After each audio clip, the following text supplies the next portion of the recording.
So hello and welcome back to the channel. I think that our pin input pretty much done, except for the fact we can do some improvements. And in today's episode, we will do two of these. So that's gonna be, we will use the useReducer to handle the state, and I will explain why. And also we'll add the pattern to clear all of our pin input. This is going to be fairly easy, actually, as you can imagine. Let's talk about the reducer first. As you can see here, we have two states that are actually somehow interconnected, right? Because as you can see here, we're setting both the validation result and the validation message. This happens again here. And often we could use a reducer to manage that, so we wouldn't set the state twice. Well, alternatively, we could do another approach. So let me show you something here. I could do something like this.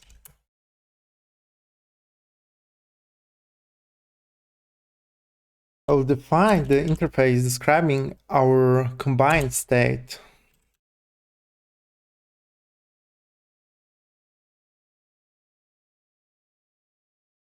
And instead of using these two, I could use just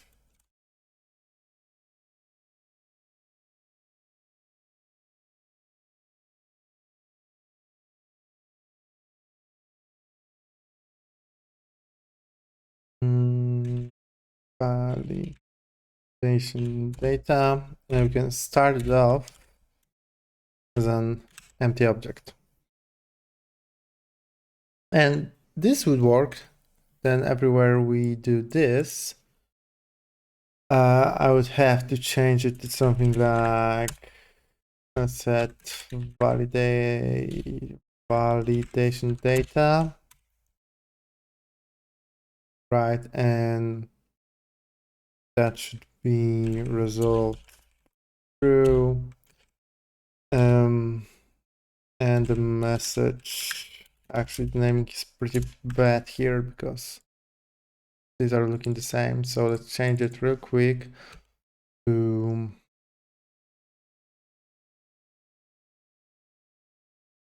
message.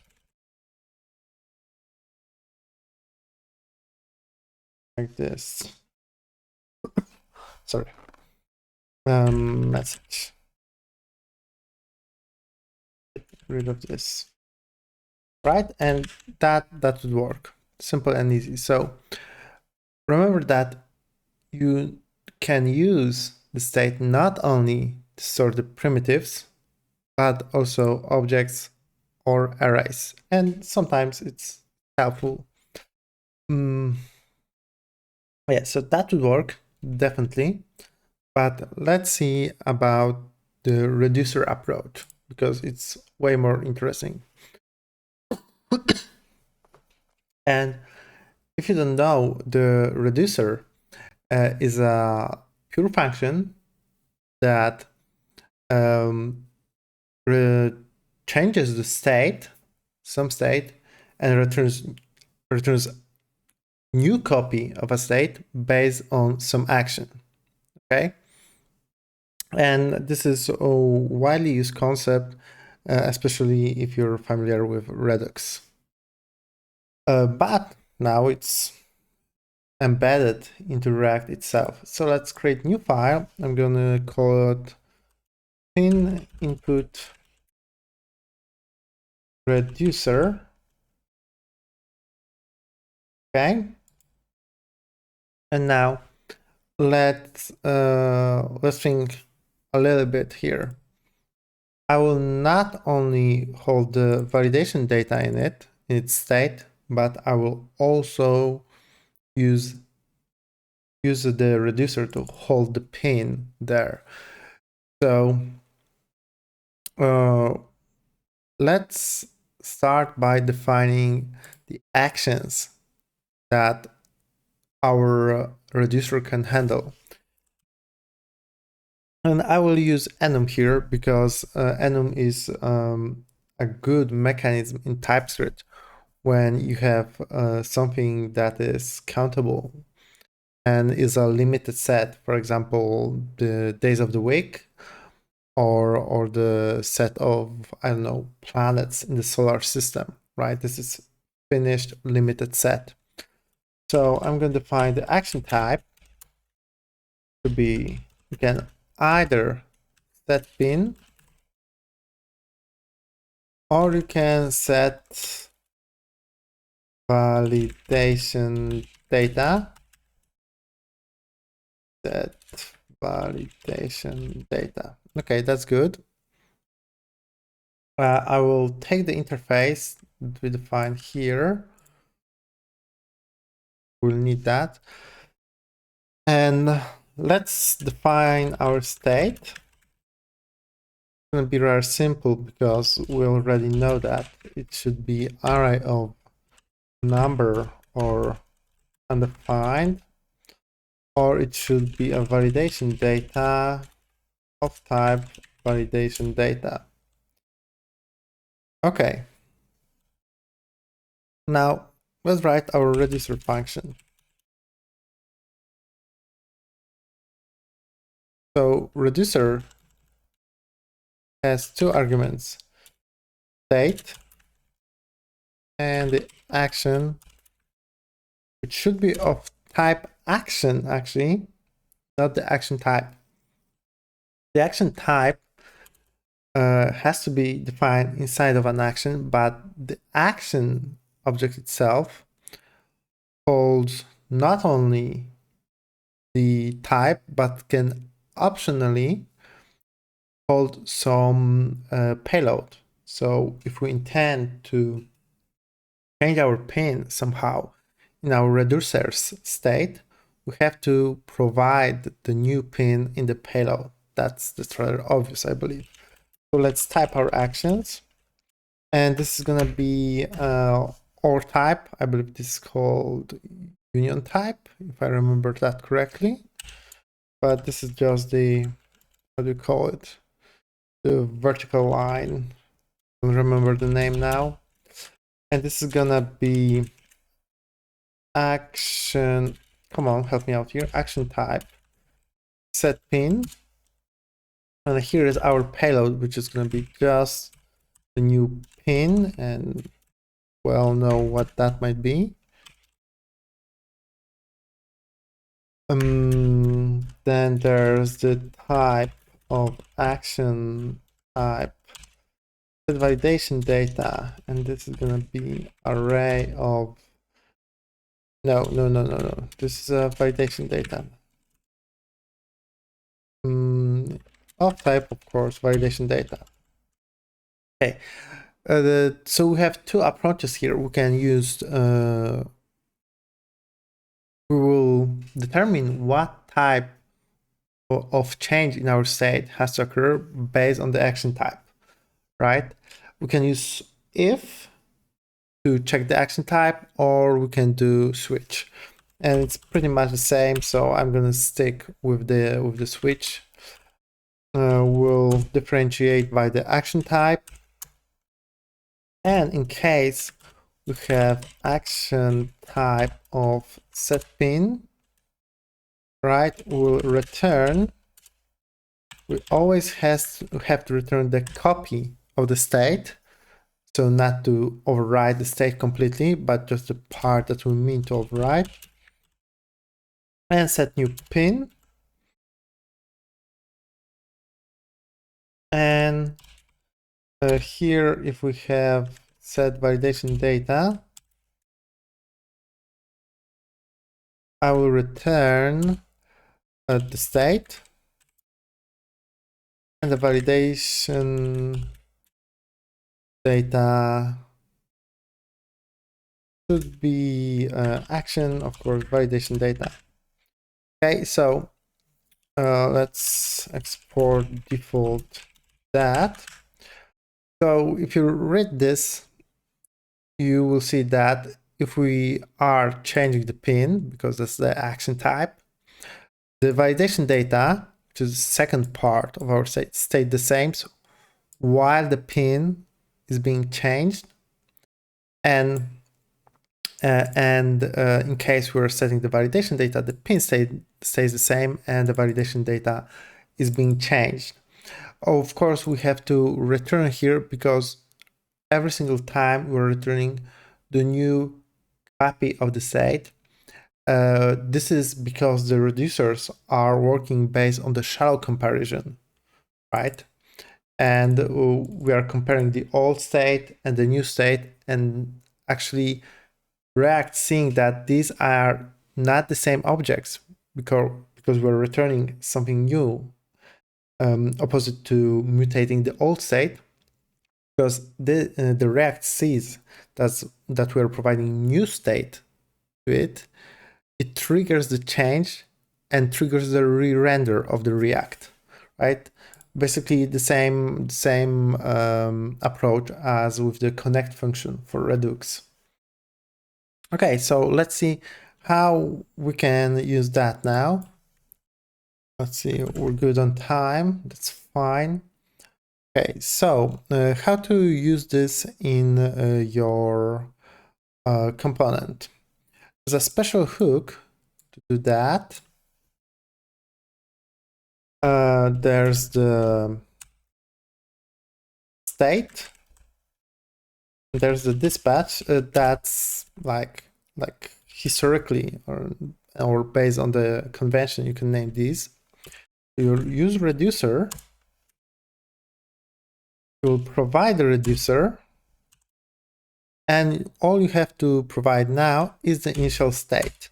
The initial state for pin is a new array, of the length that we specified previously, and validation data can be an empty object.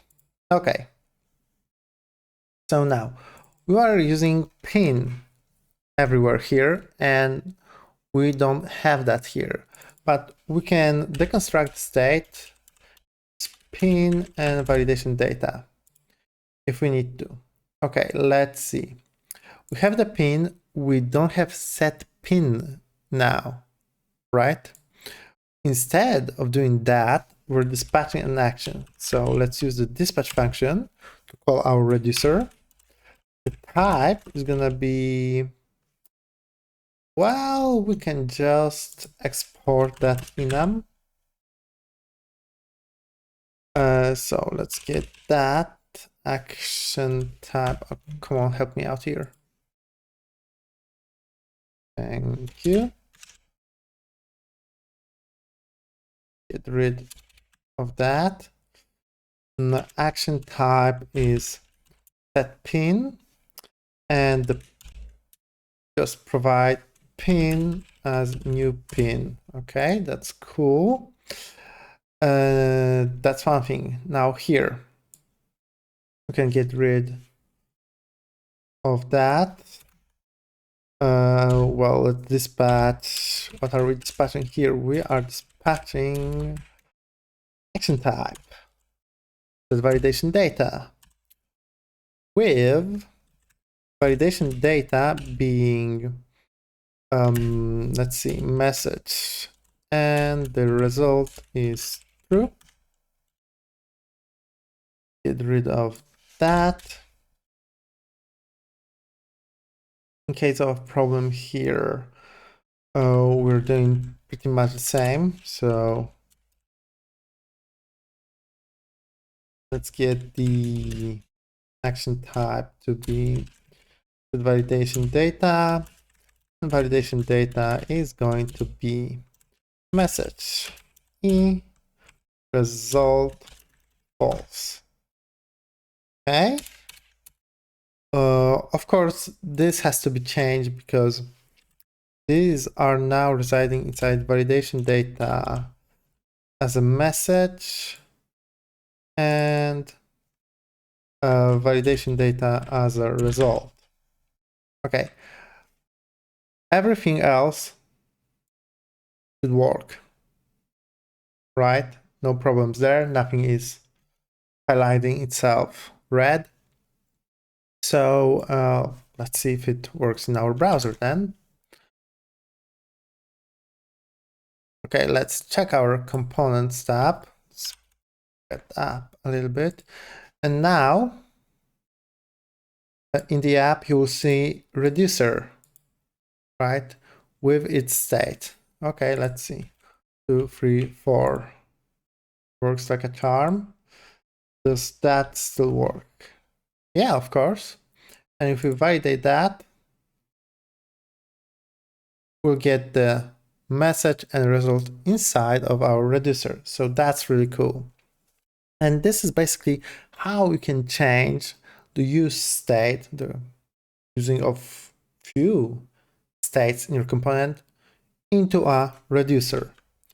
One last thing that I would love to add, simple clear button.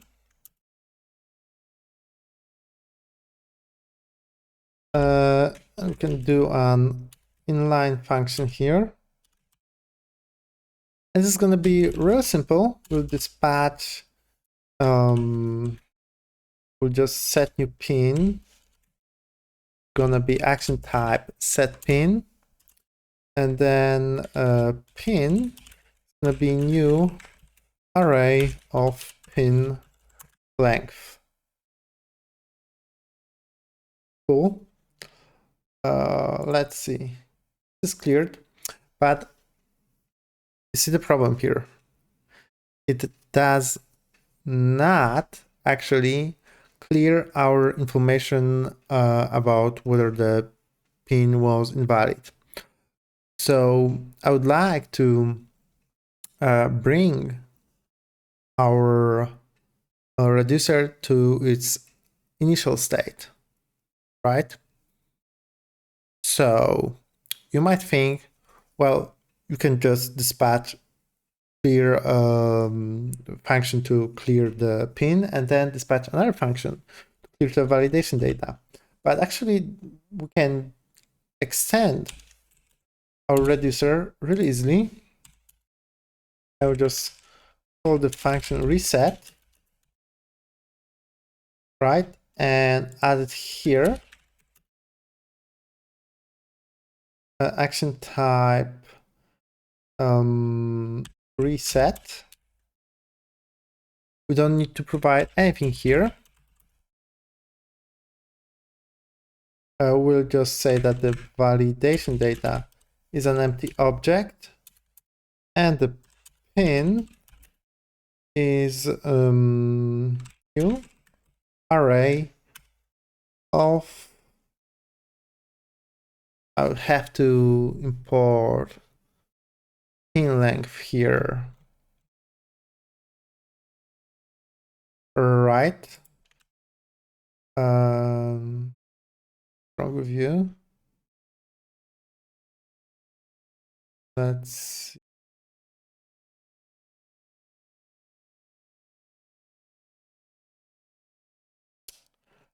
Oh, well, I just said we have to specify these. So I will set pin to, sorry, I will set the message to be undefined and the result to be undefined.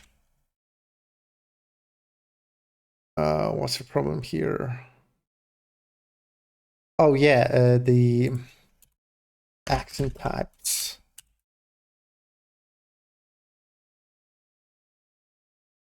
Reset, okay, that should work. Here's interesting part. I would like the pin length be here, but I also have to import the reducer from here. And that would mean that we have this circular dependency, right? One module depending on the other. And the second one depending on the first. But we can also solve this every single time, moving the dependencies to its correct place. I will just do that. We need that here. And then this can be simply ported from here. Can we do it even better? Let's see. No, okay, this is good. I believe this is good. Yeah, so here, all we need to do is to change that to dispatch different action, and that's gonna be reset. And let's see. 1, 2, 3, 4, validate. Here, 666, validate. Here, works like a charm. And that's how you handle your reducers. So thank you very much. Of course, like and subscribe, comment, tell me what subject is interesting to you for me to explain. I will see you in the next one. Bye-bye.